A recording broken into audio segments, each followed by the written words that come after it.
యేసుని చేరండి.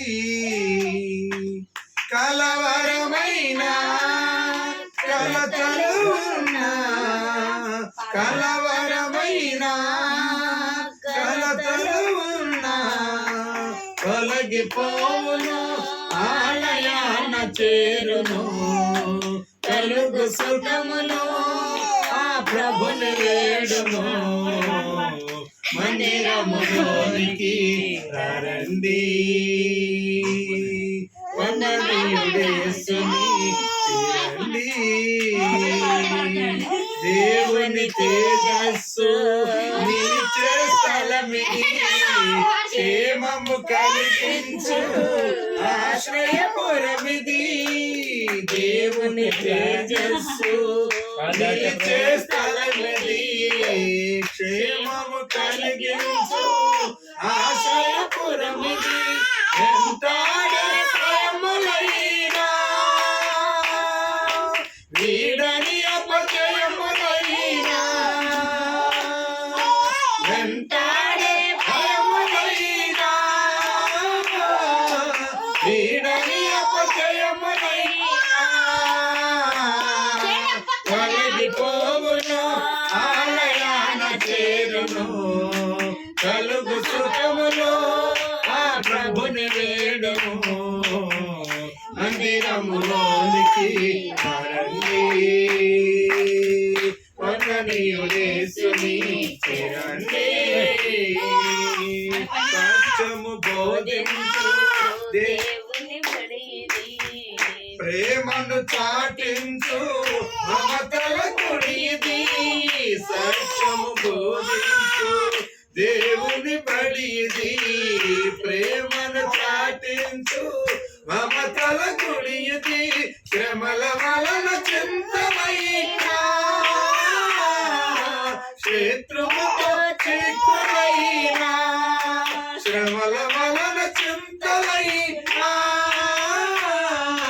శత్రువుతో చిక్కులైనా తొలగిపోవును, ఆలయాన చేరును. కలుగు సుఖమును ఆ ప్రభుని వేడుము. మందిరములోనికి రండి, వందనీయుడేసుని చేరండి. శాంతి ప్రసాదించు దీవెన గృహమిది, స్వస్థత కలిగించు అమృత జలనిది. శాంతి ప్రసాదించు దీవెన గృహమిది, స్వస్థత కలిగించు అమృత జలనిది. కుదుట పడని రోగమైనా, ఎదను తలచు వేదమైనా, కుదుట పడని రోగమైనా, ఎదను తలచు వేదమైనా తొలగిపోవును, ఆలయాన చేరును. కలుగు సుఖమును ఆ ప్రభుని వేడుము. మందిరములోనికి రండి, వందనీయుడేసుని చేరండి. కలవరమైన కలతలు ఉన్నా, కలవరమైన కలతలు ఉన్నా తొలగిపోవును, ఆలయాన చేరును. కలుగు సుఖమును ఆ ప్రభుని వేడుము. మందిరములోనికి రండి, వందనీయుడేసుని చేరండి. హల్లెలూయా, హల్లెలూయా, స్తోత్రం. ఏంటైనా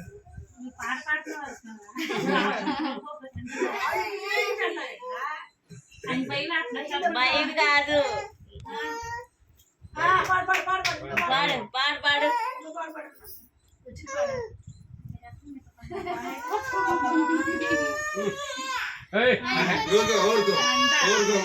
పిల్లోడు అందరు తిడతారు.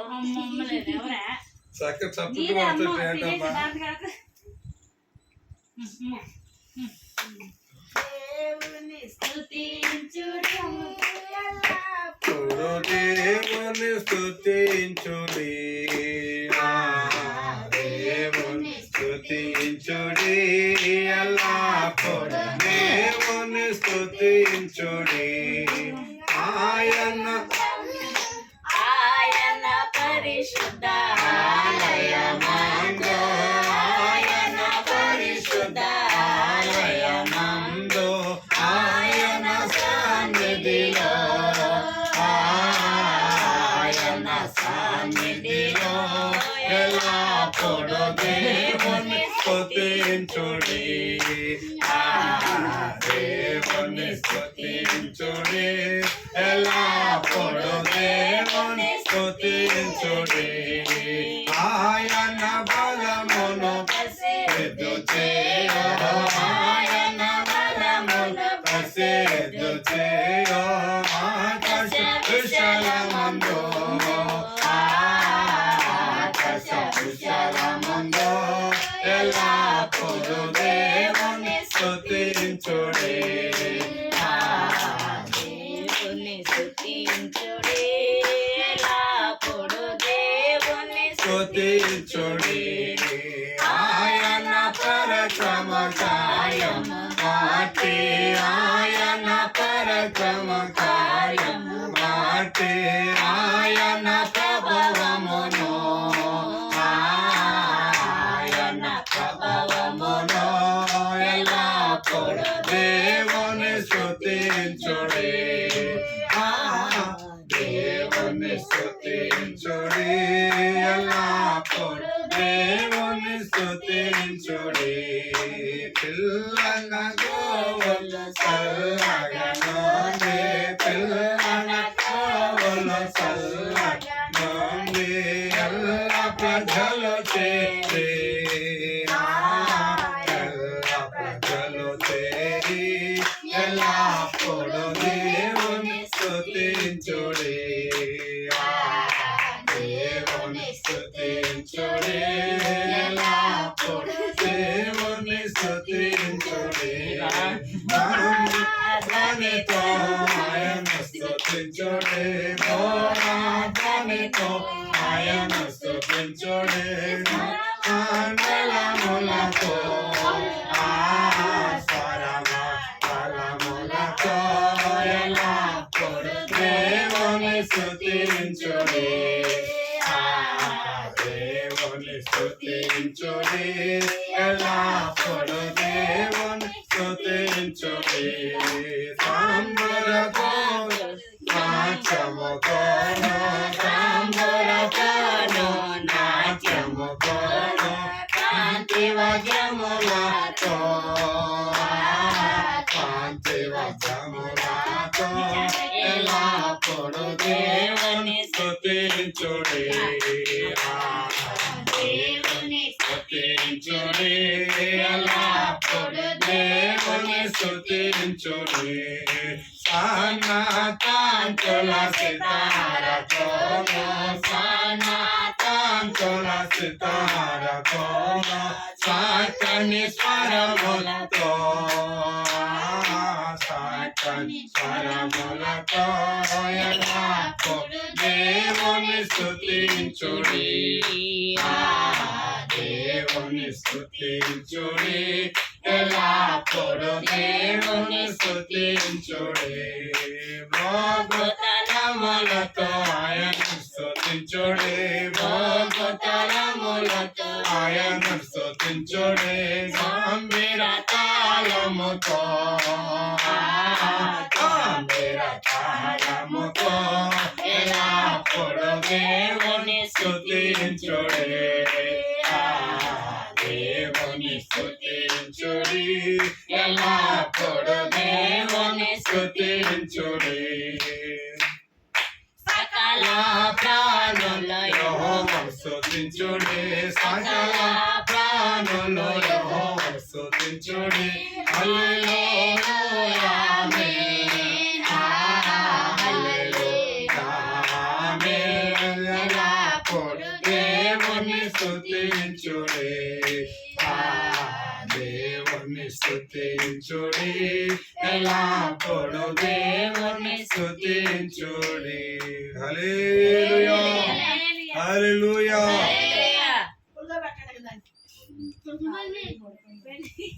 మాట చదువుకుందాం. దేవుని యొక్క వాక్యాన్ని మనము ధ్యానం చేసుకుందాం. 2 నిమిషాలు. ఎందుకంటే దేవుని యొక్క క్రమమును మనము మరి జరిగిస్తూ ఉండాలి. దేవుని యొక్క మహాకృప చేత మొదటి సమూయేలు రాసిన గ్రంథము 1వ అధ్యాయము 24వ వచనాన్ని మనము మొదటి సమూయేలు రాసిన గ్రంథము 222 పేజీ పాత నిబంధన మొదటి సమూయేలు 1వ అధ్యాయము 24వ వచనాన్ని ఒకసారి మనము చదువుకుందాం. 24వ వచనాన్ని పాలు మాన్పించిన తర్వాత అతడు ఇంకా చిన్నవాడై ఉండగా ఆ బాలుని ఎత్తుకొని 3 కోడెలను 9 పిండిని ద్రాక్షరసపు తిత్తిని తీసుకొని షిలోహులోని మందిరమునకు వచ్చెను. వారు కోడెను వధించి పిల్లవాడిని ఏలి వద్దకు తీసుకుని వచ్చినప్పుడు ఆమె అతనితో ఇట్లనెను, నా ఏలిన వాని ప్రాణము తోడు నీ యొద్ద నిలిచి యెహోవాను ప్రార్థన చేసిన స్త్రీని నేనే. ఈ బిడ్డను దయచేయమని యెహోవాతో నేను చేసిన మనవిని ఆయన నాకు అనుగ్రహించును. కాబట్టి నేను ఆ బిడ్డను యెహోవాకు ప్రతిష్ఠించుచున్నాను. తాను బ్రతుకు దినములన్నిటిను వాడు యెహోవాకు ప్రతిష్ఠితుడని చెప్పెను. యెహోవాకు అక్కడనే మొక్కెను. స్తోత్ర. ఇక్కడ కూడా మరి ఎన్నో భయంకరమైన పరిస్థితులను గుండగా మరి తల్లి అన్న వెళ్ళింది. బిడ్డలు లేని పరిస్థితులు. ఏమండి, గొడ్రాలు అనే బిరుదును పొందుకుంది. అనేకులు ఈ యొక్క వ్యక్తిని బయటికి వెళుతూ ఉన్నప్పుడు కూడా ఇష్టపడినట్టు వయాక వ్యక్తిని ఎక్కడికి వెళ్ళిందయ్యో సొంత తోడుకోడలు కూడా ఈమె మొహం చూస్తే దరిద్రము అన్నట్లుగా మాట్లాడింది. ఇక శరీర సంబంధంగా కన్నీరు కార్చింది గాని తన యొక్క జీవితంలో ఏ మేలును కూడా చూడలేకపోయింది.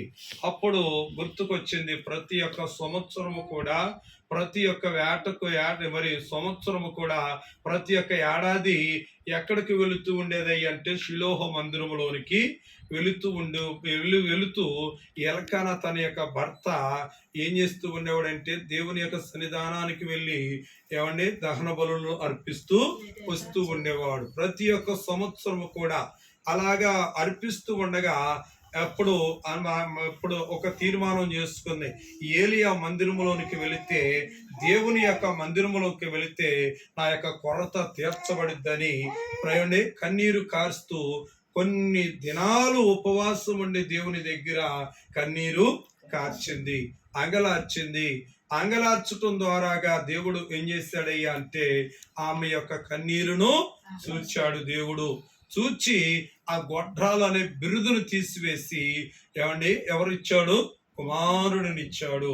ఎందుకనంటే మనము చేసే ప్రార్థన, మనము కార్చే కన్నీరు, మనం పెట్టే మొర్ర అది ఎక్కడికి కూడా పోదు. మనకు ఒక ఆపద వచ్చినప్పుడు, ఒక శ్రమ వచ్చినప్పుడు, ఒక కష్టం వచ్చినప్పుడు ఆ యొక్క ప్రార్థన మనకు అడ్డుపడుతూ ఉంటుందని ఈ యొక్క అన్న గురించి ఎందుకనంటే పాలు విడిచిన తర్వాత ఆమెకు ఏం చేసిందంట? మంచి విందును సిద్ధపరిచింది.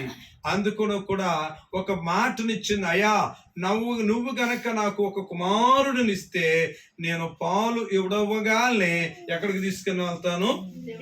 దేవుని యొక్క సన్నిధానంలోనికి నిన్ను తీసుకుని వెళ్తాను. దేవునికి నేను ప్రతిష్ఠుడిగా అర్పించేస్తాను, నాకంటూ వద్దు. ఎందుకనంటే దేవుడు నాకు ఇచ్చాడు కాబట్టి ఏమండి ఆ దేవుని కొరకే నేను ఇస్తానని తీర్మానము చేసుకుంది. ఏమండి తీర్మానం చేసుకుంది. చిన్న తనము నుంచి పాలు ఇడిచిన తర్వాత దేవుని యొక్క సన్నిధానానికి షిలోహ మందిరంలోనికి తీసుకుని వచ్చి ఆ మందిరంలో విడిచిపెట్టేసింది. అట్లాంటి వ్యక్తితో చిన్న బాలుడిగా ఉండగానే ప్రభు ఎవరితో మాట్లాడాడు అంటే సమూయేలుతో మాట్లాడాడు. హల్లెలూయా. ఎవరితో మాట్లాడాడు? సమూయేలుతో మాట్లాడాడు. గాదు మొదలుకొని బేర్షాబా వరకు కూడా గొప్ప ప్రవక్తగా చేశాడు. హల్లెలూయా. ఎందుకు నేను ఈ మాటలు చెప్తున్నానంటే పిలిపి కూడా కుమార్తెలు నలుగురినిచ్చాడు దేవుడు. నలుగురినిచ్చిన దేవుడు వారిని ఏం చేశాడంటే వారిని దైవ భక్తిలో పెంచాడు, దైవ క్రమశిక్షణలో పెంచాడు. వారు రాబోయే దినాల్లో గొప్ప ప్రవచించే ప్రవక్తలుగా దేవుడు తీర్చిదిద్దాడు. కుమార్తెలనైనా కుమారులనైనా ఎవరిచ్చారంట దేవుడు? ఏమండి స్వాస్థ్యాలను ఎవరిచ్చారు? ఆయన ఇచ్చిన గర్భఫలము, ఆయన ఇచ్చిన స్వాస్థ్యాన్ని బట్టి మనం ఏం చేయాలంటే ప్రభుని మనము స్తుతించే వారముగా ఉంటూ ఉండాలి. ఎందుకనంటే దేవుడు నాకు ఇచ్చాడు కాబట్టి, నేను ఒక మాట ఇచ్చాను కాబట్టి ఆ మాటకు నేను కట్టుబడి ఉండాలని ఎక్కడికి తీసుకుని వెళ్ళింది అంటే షిలోహ మందిరంలోనికి, దేవుని యొక్క సన్నిధానంలోనికి తీసుకుని వెళ్ళి దేవుని యొక్క సన్నిధానంలో ఏమండి అర్పించేసింది. ఏమండి మరి ఆ యొక్క గొప్ప ప్రవక్త ఏలి అంటే గొప్ప ప్రవక్త. ఏమండి ఏది ప్రవచిస్తే అది నెరవేర్చబడి అలాంటి గొప్ప ప్రవక్తనే ద్వారాగా ఆయన యొక్క కుటుంబం మీదకు వచ్చే ఆ శ్రమను, ఆ కీడును ఎవరికి తెలియపరిచాడు అంటే చిన్న బాలుడికే తెలియపరిచాడు. హల్లెలూయా. చిన్న బాలుడికి. ఏమండి ఆ రాత్రి కాల సమయంలో దేవుడు వచ్చాడు. ఏమండి సమూయేలుతో పిలుస్తున్నాడు. సమూయేలు అన్నప్పుడు ఎవరు పిలుస్తున్నారా అంటే నా దైవజనుడు పిలుస్తున్నాడని. ఏమండి దైవజనుడి దగ్గరికి వెళ్ళి నాన్నగారు మీరు మమ్మల్ని పిలిచారా అన్నాడు. ఏమండి నేను నిన్ను పిలవలేదయ్యా, మరలా ఇల్లు పడుకు అన్నాడు. రెండో మారు కూడా అట్లాగే పిలిచాడు. మూడో మారు ఎవరిని పిలిచాడు? అప్పుడు దైవజనుడు అర్థం చేసుకున్నాడు, నేను కాదు మాట్లాడేది దేవుడే, ప్రభు మరి బిడ్డతో మాట్లాడుతున్నాడు అనుకున్నాడు. చిత్తము ప్రభు అని యొక్క సన్నిధిలో మేము నిలిచి ఉన్నామయ్యా, మీరు సెలవు ఇవ్వండి అని అన్నాడు. ఎప్పుడైతే ఈ మాట అన్నాడో ఏమండి ఆ యొక్క ఏలియా కుటుంబం గురించి ఎవరికి తెలియపరిచాడయ్య అంటే ఎవరికి తెలియపరిచాడు? సమూయేలుకి తెలియపరిచాడు. చిన్నబిడ్డలో ఏమండి చిన్నబిడ్డలదే దేవుని యొక్క రాజ్యం. ఏమండి దేవుని యొక్క రాజ్యం ఇప్పుడు ఇవాళ అనేకమైన ప్రజలు చిన్నవారిని వదిలిపెట్టేసి స్వార్థాలు ఎక్కువైపోయినాయి, స్వార్థముతో కూడిన భక్తులు ఎక్కువైపోయినాయి. ఏమంటే అట్లాంటి వారిది దేవుని యొక్క రాజ్యం అని లేఖనము మనతో తెలియచేస్తూ ఉన్నది. హల్లెలూయా. హల్లెలూయా. ఎందుకనంటే మరి చిన్నతనము నుంచి కూడా మనం ఏం చేయాలి అంటే వారిని దైవ భక్తులు మనం వారిని పెంచినప్పుడు ఏమండి దేవుడు వారిని అత్యధికమైన స్థానంలో దేవుడు నిలబెడతాడు. పిలిపి కూడా 4 కుమార్తెలు ఇచ్చాడు దేవుడు. ఎంతమందిని ఇచ్చాడమ్మా? 4 కుమార్తెలు ఇచ్చాడు. వారి తల్లిదండ్రుల యొక్క ప్రార్థన బట్టి వారిని ప్రవచించే వ్యక్తులుగా దేవుడు నిలబెట్టాడు. మీరు కూడా ఏం చేయాలా? ప్రతి విషయాన్ని కూడా బిడ్డలకు తెలియచేయాలి. అమ్మా మీరు వాకాలు ఎత్తే మీరు ప్రార్థన చేస్తే వాళ్ళు ప్రార్థన చేస్తూ ఉంటారు. అందుకని మనము మన బిడ్డలకు మనం ఏం చేయాలి అంటే ఇప్పుడు తండ్రి అయితే ఉండడు కాబట్టి తల్లి ఏం చేయాలంటే బాధ్యత కలిగిన వ్యక్తిగా ఉండాలి.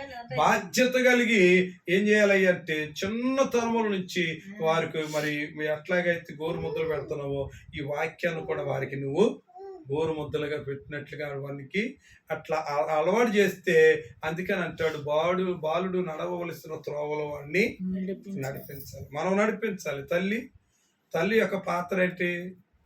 తండ్రి అంటే ఇంటికాడ పొద్దుపోయి వస్తాడు, కనుక తల్లి యొక్క పాత్ర ఏంటి అంటే వారి నిమిత్తం కూడా ప్రతి విషయం కూడా ప్రతి రోజు కూడా ఏమంటే ఏ చిన్న సమస్య వచ్చినా రాకమునిపై అడ్వాన్స్గా ఏం చేయాలి అంటే సమయం ఉన్నప్పుడల్లా పనులన్నీ సిద్ధపరిచేసుకొని మీరు ఏం చేయాలా మీరు ఉన్న స్థలాల్లో దేవునికి నాయన ఇదిగో ఈ గంట సేపు మీకు ఎవరితో మాట్లాడుకోకుండా పనులన్నీ సిద్ధపరిచేసుకున్న తర్వాత ఒక గంట సేపు నాయన నేను ఎవరితో మాట్లాడుకోకుండా అయ్యా ఒక గంట సేపు నీతో నేను గడుపుతానయ్యా అని మీరు తీర్మానం చేసుకోవాలి. మీరు తీర్మానాలు చేసుకోవాలి. అమ్మాయి తీర్మానం చేసుకోవాలి. గంట సేపు నా బిడ్డలు క్షేమాభివృద్ధి కొరకయ్యా, నా బిడ్డలో దీవించబడాలంటే, నా బిడ్డలో క్షేమంగా ఉండాలంటే, నా బిడ్డలో ఆరోగ్యవంతులుగా ఉండాలంటే, నా బిడ్డలకు ఆయన యొక్క సన్నిధి తోడుగా ఉండాలంటే నేను ఇలాగ తీర్మానము అన్నా కూడా అట్లాగే తీర్మానం చేసుకుంది, నిబంధన చేసుకుంది. ఆ నిబంధనకు తగినట్లుగా ఏం చేసింది?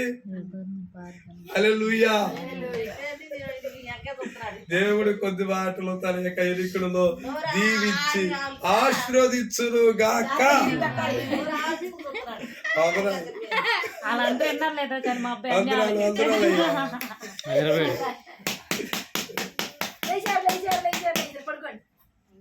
గిన్నె రెడీగా ఉన్నాయి.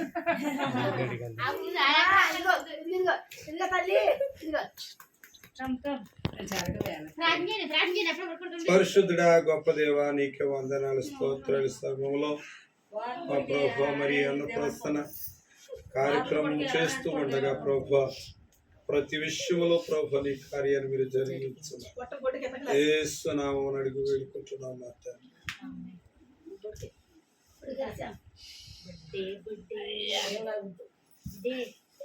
మనకి కావాలా దగ్గర పెట్టినానా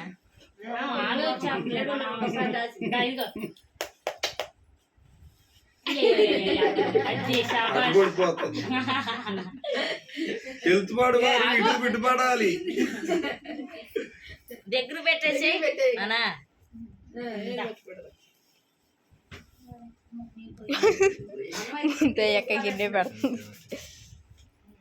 గిన్నె పెడుతుంది.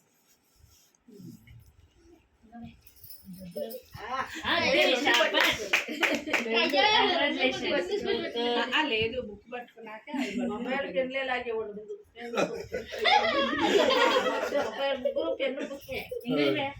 స్తోత్రం కలుగునుగాక.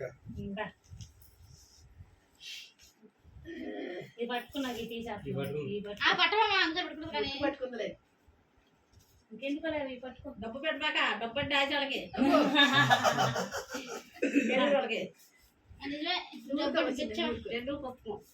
తర్వాత నైవేద్యం చిన్ని తల్లి మా అబ్బాయి చూసి చాలే అమ్మాయి పట్టుకోమ్మా. అమ్మో ఆగమ్మా రావాలి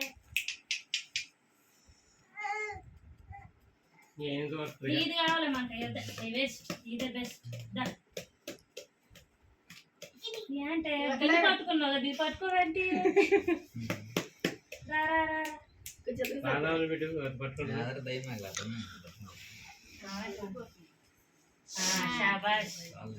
అత్త మాట పట్టుకున్నావు కదా. Very good.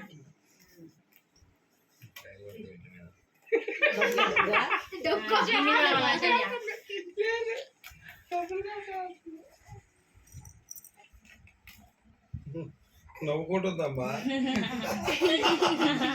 నవ్వుకుంటారు.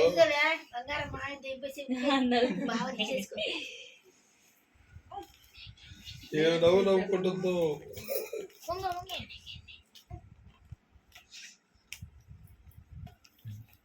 అన్నం అయిపోయిందయ్యా, మాకు ఆకలి అవుతుంది.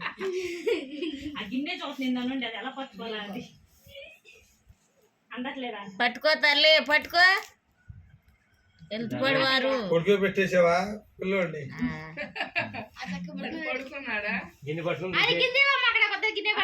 చూద్దామా మరి అందట్లేదట. ఇంకా తప్పుకో,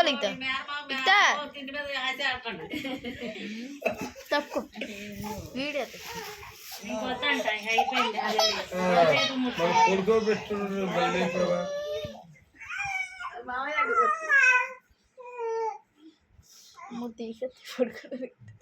జరగట్లా జరిగితే తప్పుకో నీ బాధ ఏంటి డబ్బులు తప్ప ఇంకేమైనా పట్టుకొని ఆయన మనీరా బాబు పట్టేసుకో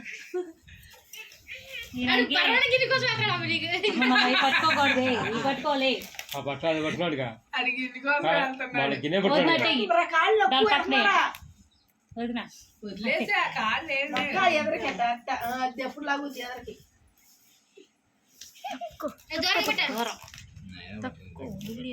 ఏయ్, మా అబ్బాయికి చదువు కావాలంట శబాష్ నా త్వరగా గిన్నె పట్టి కోసం వెళ్తుంది అది గిన్నె కావాలంటే మీరేంటి డబ్బు డబ్బు అంటున్నారు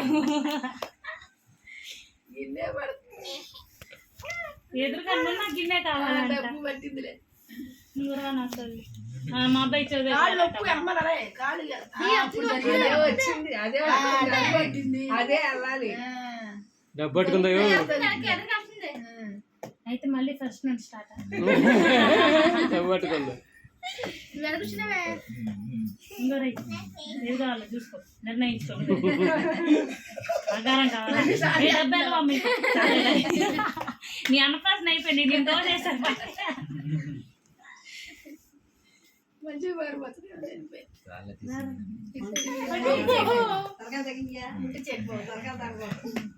రండి మమ్మీ ఏ పట్టుకోవట్లేదు గిన్నె అదే పుష్ప పట్టుకుంటున్నాడు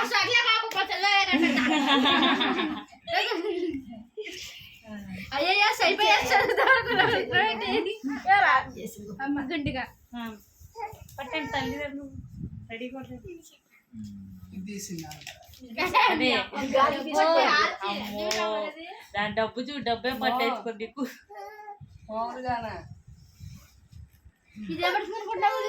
పరిశుద్ధుడా గొప్ప దేవా నీకు వందనాలు స్తోత్రాలు మా ప్రభా శివరామని నాయన జ్యోతిని ప్రేమించి రోజున ప్రభా ఆయన అన్నప్రసన్న చేస్తూ ఉన్నాను ప్రభా తండ్రి కుమార పరిశుద్ధాత్మ నామములో ఆయా ప్రభా అన్నప్రసన్న చేస్తూ ఉండగా ప్రభా ఇప్పుడు నాయన మంచి బలమైన ఆహారము